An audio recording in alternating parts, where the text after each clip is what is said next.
I didn't want to just sit back and die, frankly.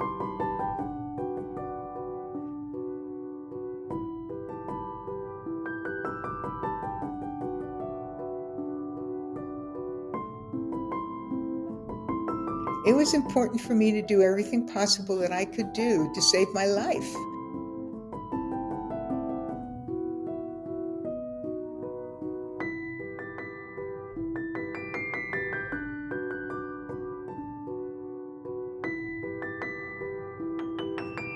And they threw me a life raft. And so I grabbed it and put the fear aside.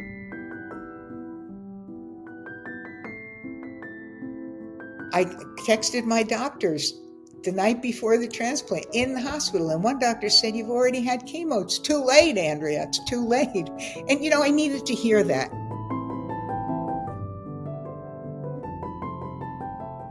My passion has always been sports in some way.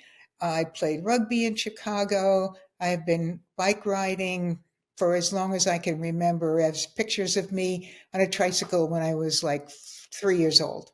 So that has been a passion of mine, made very difficult by my diseases, but I had to make some modifications. I mean, to me, when it comes to this disease, modifications are the way of life.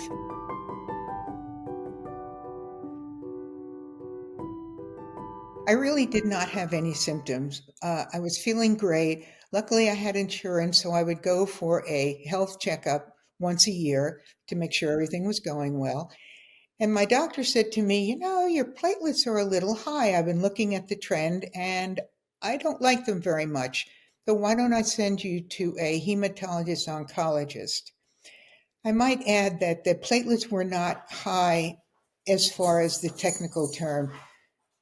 Normally, they don't treat until you're 100,000 or more. In my case, I was at about 600. When I went to the hematologist, he said to me, they say not to treat this low. He said, but I have had some bad experiences, so I would like to treat you. I said, fine. I felt young and vibrant and energetic, and I had no symptoms. So it's like, I'll get over this. This will be fine. I had no issues for 10 years.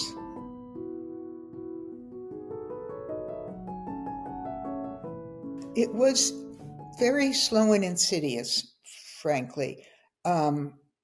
Fatigue started, and you blame everything else. You think, I didn't sleep enough, I didn't eat right, geez, I shouldn't have had those potato chips or whatever. And then we have a group that rides on Sunday, and we do about 55 miles around DFW airport. And I was just so fatigued, and I was really having a hard time keeping up with the group. And I said to my partner who was riding with me, I said, man, they are picking up the pace. She said, no, Andrea, I think it's you. So then it was like, oh, because you just don't want to believe that you're getting sick or you're having a problem. So that's when I went to my local doctor and I said, I don't know what's going on. And he saw that my hemoglobin was going down, and we tried different things. It didn't work. So luckily that he's the kind of doctor who said, I need to do, or you have to have a bone marrow biopsy. I can do it, but I really think you should go to a center of excellence like MD Anderson because they're going to do it anyway. And I was like, you got it. I'm there. So that's when the process began with MD Anderson. It was scary. You walk into this big, first I had to take a plane to Houston because it's about, it's either you drive or you fly. And you go in, there's all sorts of people there. And this is going to sound strange, but what I noticed was I was walking through the halls and I thought, hey, look at me, I'm healthy. Look at these poor people, and it gave me the thinking that I am so lucky. Here I am. I'm not in a wheelchair. I'm not looking like I'm going to keel over. I am walking to my appointment. So things can't be that bad. Saw Dr. Verstovsek, gave me plenty of time, talked me through what I had or what I could have, told me the tests I was going to be required to take so they could give me a good diagnosis. He said, and then we'll see what happens from there. So I had the bone marrow biopsy, which can be very daunting and scary for people, but I'm the kind of person that doesn't even get Novocaine when I go to the dentist. I know, I have a high threshold of pain, which I think I can thank my father for. So I thought, not a big deal. And I had it, and it's a little difficult in the beginning, and you're very tense and scared, but it's really easy. So when I got my diagnosis back after blood, oh my, take vials and vials and vials of blood. When he told me and he said, there's several different things we can do, we can watch it. But at this point, at that point, the only thing they could do was offer me a clinical trial. So I was on, to talk about clinical trials, I wanted to just get better.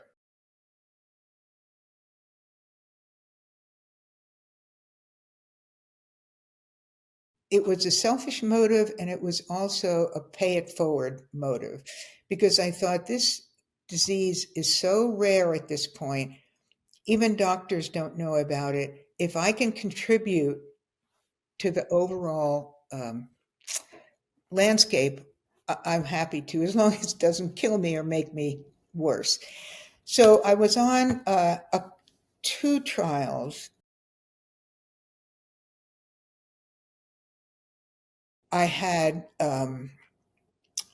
connective tissue issues. It just caused all sorts of problems. That was the second trial. The first one, it just didn't work at all.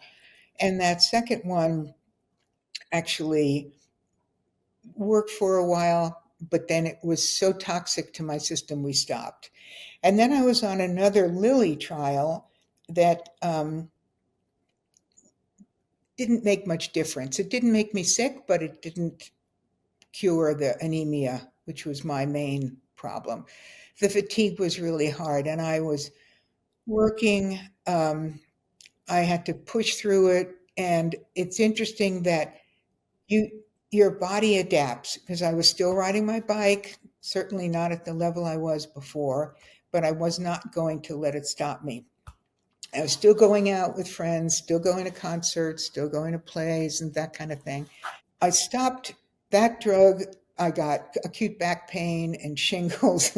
It was pretty much of a mess. So then they put me on another one, and that didn't work. Um, I met with a local doctor who was a transplant doctor at that point. That was in like 2011, thereabout. But we really determined that I wasn't quite ready for a transplant at that point.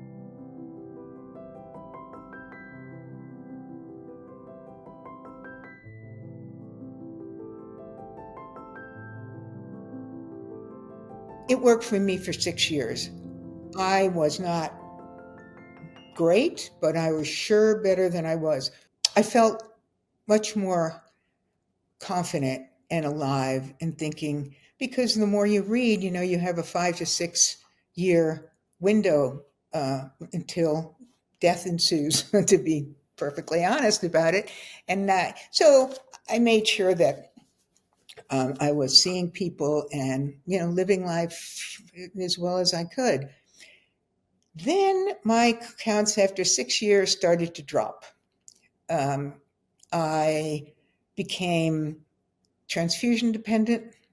I was having transfusions first every 2 months, then every month, then every 3 weeks.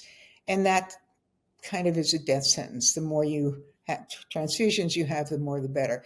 So that's when, first time Dr. Verstovsek said to me, he said, okay, I think it's time. I really looked at a transplant. So I went to see the local transplant doctor. We talked. And then I thought, well, maybe I should get closer to home. So I went to two local hospitals that claimed to be transplant centers. Well, yes, they do general transplants, but when I talked to them, one center told me they were very focused on numbers of successes, and they weren't sure that I would be a good candidate, and this is honestly, and that I could ruin their numbers. Well, I couldn't walk fast enough out of there. Then I went to another hospital, and they were very good, but I thought, I need someone who specializes in my disease. I'm not having a organ transplant. This is when they bring you down to death. They completely take out your stem cells, your bone marrow, and it's totally different. And I also learned that what was important is not only the transplant doctor, but the support staff. They're the ones that are with you all the time. And I must say to people that if you're looking at transplant centers, being close to home is not that important. What's important is the experience of the center, the support staff of the center, and your comfort level with it. We knew that there was no cure for myelofibrosis. And so, you have that short-term look, so to speak. I mean, that's immediately in your face. And then the long term is, of course, it could transition again into something else, or or you look at she's not here anymore. I mean, and so when she started the trials and when she started looking at it, since there were no options, we had no choice. I mean, it was either do it or don't, and continue suffering. And of course, her quality of life was, with the anemia, it was harder. And so when we made the decision, she did a lot of research. She did a lot of research with other transplant patients, talking to them. What was it like? What was the transplant itself? What was the care like? What's important? And there was not a lot of information out there at the time. And so she had a lot of conversations with other transplant people. And a lot of them I was on, a lot of them she was connecting with people. And through that, that's when we said, okay, well, we have to do it.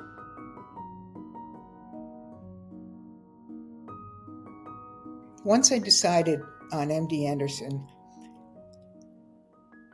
I was feeling great. And then as it got closer and closer and closer, and you have to go earlier, like a month early, to get the chemotherapy. And the night that I was supposed to have chemotherapy, and I'm in the hospital in the bed, and I texted both my local doctor, who's fortunately I had their number, and Dr. Verstovsik, and I was like, should I do this? I mean, to the last second, I was so scared. And he said, you've had pulmonary embolism, you've had this, you've had this. He said, there's nothing left. This is what you need to do. Well, while it was not easy, it was the best thing I ever did, because here I am, back on the bike, doing everything. I mean, I had to change a lot of things. I didn't know if it would work. I mean, they completely bring you down to a baby, pre-birth, if you will, and within 3 weeks or so, fortunately, my sister was a 10-10 match, and she was my donor. Prior to the transplant, I got my will set up. I, really got all my affairs. I didn't know if I'd live or not. And the scary part about it was I was making the decision. I wasn't in an accident. I wasn't hit by a car. I wasn't forced to do this. I was sort of taking my life in my own hands. And that's what, to me, the scariest part was, because if it didn't work, I had nobody to blame except myself. Well, I spent 4 months in the hospital. And then when I came home, luckily I had support. I don't know what I would have done without my sister and Denise, truly. Denise handled all the medication. There's no way I could have done it. Slowly but surely, I got better. Day by day, week by week. And I'd say at 6 months, I went back to work. It's very scary to think, am I always going to be like this? Am I always going to have the lack of energy? Am I always going to, is it my age that I can't remember this? Is it my disease? And so you're scared to death that you're going to not make it. But then if you hold on and you see it gets better. So I went back to work at 6 months. I knew I wasn't performing at the level that I thought I should be. They never said anything, but I said, okay, I think it's time to go. And they're like, well, come back anytime. They didn't see what I was feeling, but I knew it. The doctors came in once a week with, 5 or 10 people. And they were like, hi, how you do? Look at the chart. And they would go. I didn't have a lot of communication with them, but the nursing staff was incredible. They were there when they were supposed to be there. They were always available. They used to talk to Denise and my sister were both there. Denise kept the spreadsheet of all the medications, and sometimes they would say, "Did she take blah blah blah?" And they would tell me, "Well, this is normal. We see this all the time. This is concerning. Let me check with the doctor." And then they would come back and tell me. They could not have been more knowledgeable. You get these mouth sores and in the throat. The only thing I could eat or only thing I could taste were Oreos. And I was thinking that they probably have the same chemical composition that was in my body. Maybe I like them.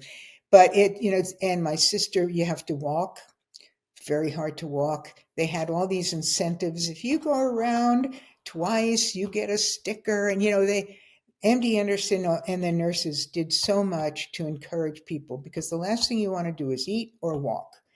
And so they would come on, let's go walking, Denise and my sister, let's go. Oh, I don't want to go. Yes, you will, And then, they were right there and the nurses were there when my blood started to increase and they could see that the stem cells from my sister were beginning to work. And they have a party and they cheer. And yeah, so it's very, very positive. And I never felt like a nurse told me something just to answer me. If they did not know, they did not know, and they would come back with the answer. I would say to keep a good attitude, know that the area of MPNs is growing exponentially. When I had the disease, there were no treatments available. Now there's FDA approved treatments. It's come an enormously long way. Don't give up hope. Keep your attitude up. Do your own research. Don't be a victim of the disease. Look at the disease as it is and fight for it. Fight for your life. Whatever you have to do, talk to friends, talk to doctors, get different opinions. Don't just accept what somebody says. Make sure you feel comfortable with whatever that is. From my perspective, it's like, wow, that was a big deal. Wow, she's here. It was the right decision. And I'm so grateful. And so now, yes, I mean, I think it changes your, when you look at your morbidity and you say, ha, beat you for the moment, at least, we're all going to die someday, but I beat you now. So, you get to enjoy life fuller. Or I think you take that perspective, you enjoy life fuller and enjoy the little things. And it's like, okay, we did it. My identity did shift. I was much more guarded. I was more careful. I didn't let my emotions show. I didn't speak about how I was feeling necessarily. I kind of felt embarrassed about it. I don't feel that way anymore. It really did change my life. It is not a death sentence. It's very hard, when you start reading, if you do your research, you're going to think, it's not. It is changing the medical field, and it is changing every day. Don't give up. Don't sit down and say you're going to die or just give up. I mean, I can't emphasize that enough. Your attitude is who you are and who you're going to be. And if you let the disease get to you, it will. But if you fight it, with everything going on, it is not a death sentence. You will make it.